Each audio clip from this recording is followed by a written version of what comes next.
Hello friends, I am Abhilesh Dubey, Assistant Professor in Mechanical Engineering Department of Technical Institute of Technology and Science. Today I am going to present an expert lecture on application of phase changing material in solar thermal energy storage devices. So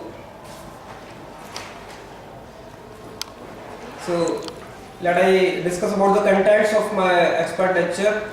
First of all, I am going to give you an introduction about phase change material and its application in solar thermal devices. So let's come to the introduction. The untapped vast potential of renewable energy make this field very attractive for getting the fulfillment of energy demands. Out of various issues, the major issue is related to its storage. So as we all know that the potential of renewable energy is very vast, and out of the various issues, the major issue is regarding its storage. So in considering this storage problem, here comes in picture the phase changing materials. Next is storage of thermal energy, or more specifically storing in the form of latent heat, and more recently the phase change material, because of their high density for thermal storage, are employed for this purpose in many applications. The application of PCM are sold in various industries, including solar applications, space industry, air conditioning, electronic, photovoltaic electricity system, agriculture industries, and so forth.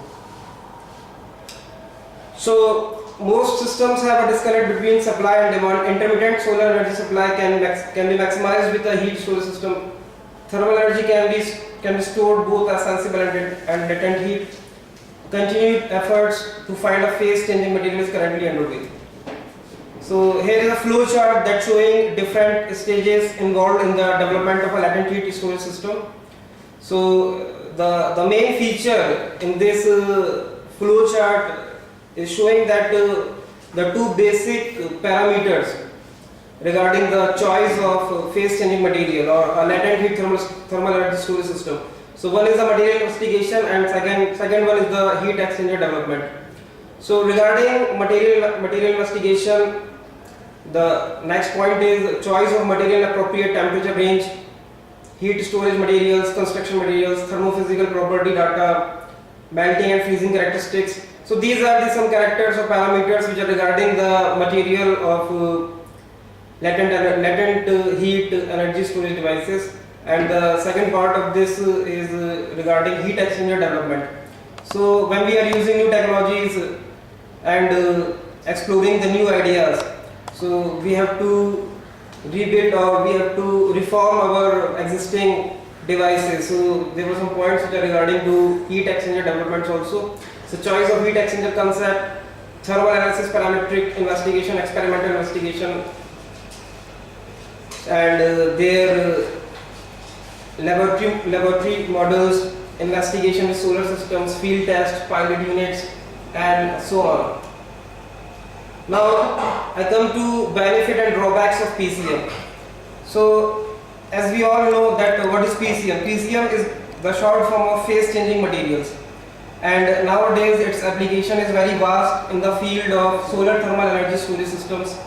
So let's come to some benefits of phase changing materials. So the first benefit is that they provide a higher storage density than sensible heat. They occupy smaller volumes, and smallest temperature changes between storing and releasing energy. And there are some drawbacks of phase changing material also. The first one is that regarding their cost. So they are highly costed. They possess some corrosiveness, density change, low thermal conductivity, phase separations, incongruent melting, and supercooling. So these are some drawbacks on which various researchers are doing some work so that the most efficient or beneficial system can be developed. Now we come to the PCM classification. So the phase changing material can be classified into following three categories, and further it can be subcategorized into about 6 categories. So the first type of phase changing material, that is organic, and organic material can further be classified as paraffin compounds and non-paraffin compounds. And the second classification is inorganic, and inorganic is salt hydrate metallics, and the third classification is eutectic, And eutectics can be further classified into organic, inorganic, and inorganic phase change materials. So again we come to the classification. So organic materials are further described as paraffin and non-paraffin. So this is one of the basic and broad classification between phase change materials which are of organic origin. So either they are paraffins or they are non-paraffins. Organic materials include congruent melting. Congruent melting means they melt and freeze repeatedly without phase segregation. Segregation means that the phase does not segregate, means you cannot consider that it is in solid phase or it is in liquid phase. So they are exempt of phase segregation, and consequent degradation of their latent heat of fusion. So paraffin wax basically is a chemical compound. It consists of a mixture of mostly straight chain and alkanes, and the non-paraffin organic are the most numerous of the phase change material with highly varied properties. A number of esters, fatty acids, alcohols and glycols suitable for energy storage. Inorganic materials are further classified as salt, hydrate and metallics. These phase change materials do not supercool. Supercooling is another parameter that you have to consider while considering phase changing materials. Some of the phase changing materials will get supercooled, and so that thing has to be avoided while choosing for a particular application, a particular type of phase changing material. So these inorganic materials which do not possess the quality of supercooling appreciably, and their heats of fusion do not degrade cycling. Cycling means the particular phase changing material that we are using. So when we reused it, so the properties or its characters does not degrade. Another classification in inorganic materials are salt hydrates. Salt hydrates may be regarded as alloys of inorganic salts and water, forming a typical crystalline solid of general formula AbNH2O. This category includes the low melting metals and metal eutectics. Eutectic is a minimum melting composition of two or more components, each of which melts and freeze congruently. Congruently means they are freezing or melting separately, forming a mixture of the component crystals during crystallization, the low melting metals and metal eutectics. This is a general list of properties or characters of various PCMs. So here we consider an inorganic phase changing material having a melting point about 117 degrees Celsius, heat of fusion around 168.6, and the thermal as you all know that the main and the most concerning drawback of phase changing material is its thermal conductivity. So as you see in this table that all of the phase changing materials are suffering from the same drawback, that they have a very low thermal conductivity, and we are considering or we are discussing that feature in the further part of this lecture, that what sort of possibilities or what sort of solutions we are going to provide to consider this problem of low thermal conductivity, and this is the last line of the problem is their density in kg per meter cube. And now come to the PCM properties. So as you all know that PCMs are mostly used in solar thermal energy storage devices. So let me first talk about their thermal properties, because the main application of PCMs are in thermal field. So the suitable properties or the desirable properties of phase changing material as a thermal energy storage device, the first one is that suitable phase transition temperature. So means that phase transition temperature should be in adequate range for a particular application. And the second one is high latent heat of transition, and third one is good heat transfer. So these three properties which we generally consider regarding the thermal properties of phase changing material. The one thing is that if you might not clear about what phase changing material will do, so they are basically a latent heat energy storage mediums. So these are the materials which act as a medium to store energy in the form of latent heat, and the latent heat is what? Latent heat is the amount of heat required by a substance or by a material to change its phase. The amount of heat energy that a material absorbs, that you consider that a metal, a solid when transformed into liquid, or a liquid transformed into gas. So at these phase changing points, the temperature of the material does not change, only it can absorb heat and converts its phase from either from solid to liquid. When it converts from solid to liquid, that is called latent heat of fusion, and it converts from liquid to gas, that is called latent heat of vaporization. So selecting a PCM for a particular application, the operating temperature of the heating or cooling should be matched to the transition temperature of the PCM. The latent heat should be as high as possible. So as you all know, that latent heat should be as high as possible means what?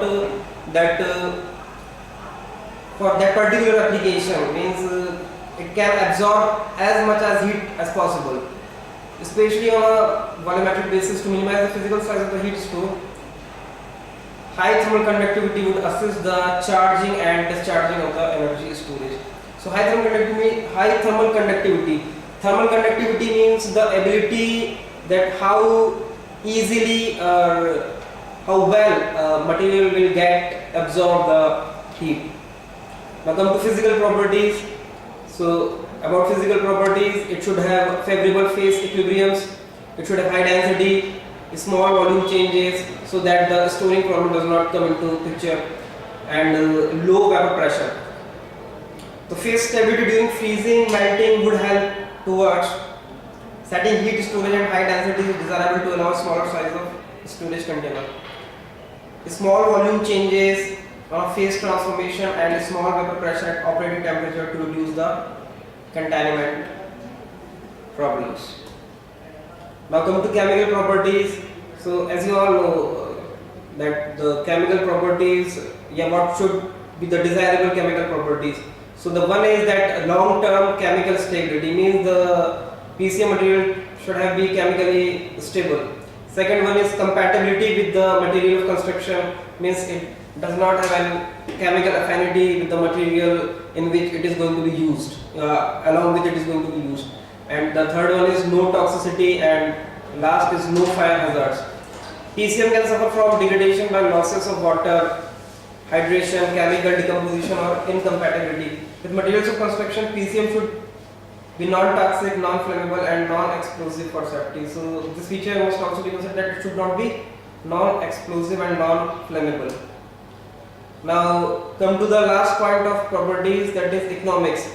So a technology is going to be acceptable when it will fulfill all the economic considerations also.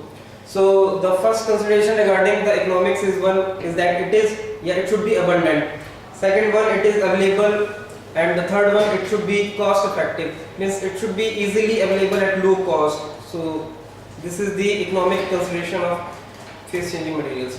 Now come to the working of how does the phase changing material works when it is being coupled with the thermal energy storage device. So let's come to the various points regarding the working of phase changing material. The thermal energy which is absorbed or released by changing in the phase of the material defines the latent heat storage. The thermal energy which is absorbed or released by changing in the phase means whatever the amount of energy that should be a material will absorb when it will transform its phase from solid to liquid or either liquid to solid. So this is the basic principle, or this is the soul of phase changing material when we are used in conjunction with thermal energy storage devices. Second one is the phase change material, that is the material that are used for latent heat energy storage have the absorbing and releasing characteristics of the thermal energy without temperature change under controlled conditions. The main advantages of PCM are the excellent storage capacity with small temperature variations and also negligible volume changes. Thermal charging, storing and discharging are the three key steps of such complete system. And this is what something regarding the working of phase changing material. In the discharging step of PCM solidification, the transfer of heat from the phase changing material to the surrounding air with a lower temperature occurs. Therefore, the physical state change from liquid to solid takes place for PCM at a specific constant temperature. It stops when the temperature gradient is not enough to continue this process. So, in the discharging process, what happens that a phase changing material will release heat to the surrounding atmosphere, and in charging step or in charging process, the phase changing material absorb heat from the surrounding atmosphere, or when the temperature of surrounding is much enough than the temperature of phase changing material. So this is the diagram which shows how does phase changing material will work. Here when melting done, then heat goes into the solid as it melts. So when melting going to happen, what happened that the phase changing material will convert from solid to liquid by absorbing the latent heat of fusion, and during the process of solidification, it will remove the latent heat of fusion and converts from liquid to solid. And the three processes in a general thermal energy storage system is charging, storing and discharging. First it will get charged, means it will absorb heat energy, and then it store that heat energy, and further it will discharge when it is required. Application in solar thermal collectors. So the main point of our expert lecture is the application of phase change material in solar thermal collectors. So latent heat thermal energy storage is a significant part of solar thermal energy system. It's a basic factor for augmenting. Means for increasing the energy efficiency of such systems. A number of researchers shows that with the use of PCM, the overall efficiency of thermal energy storage systems increases about 20 to 25%. The modification of heat exchanger system should also require, because it will open a new research field for exploration. It also improves energy efficiency of a system. Now let's come to the point that we will discuss earlier, that the thermal conductivity of phase changing material is quite low. So what means to compensate, or what means to overcome this problem? So there were some methods by which we can increase the thermal conductivity of phase changing material. The one is by using metallic fillers, and second one is by metal matrix structures or by fin tube. By providing fins, by using fins we can increase the thermal conductivity of phase changing materials.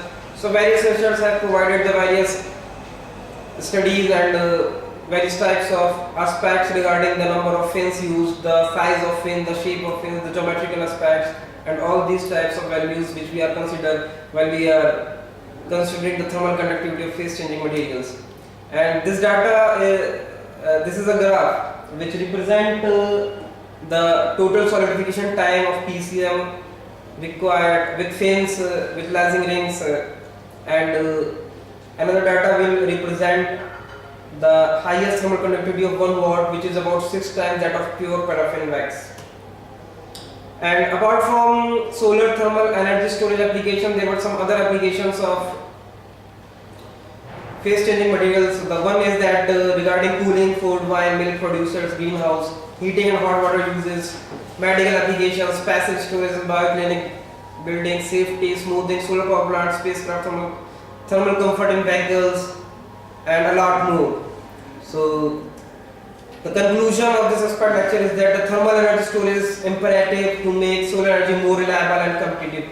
So what does it mean? That we have to shift our focus and do our researches so that we can use the vast potential which renewable energy sources will provide. Further research in phase changing materials can improve the efficiency of energy storage.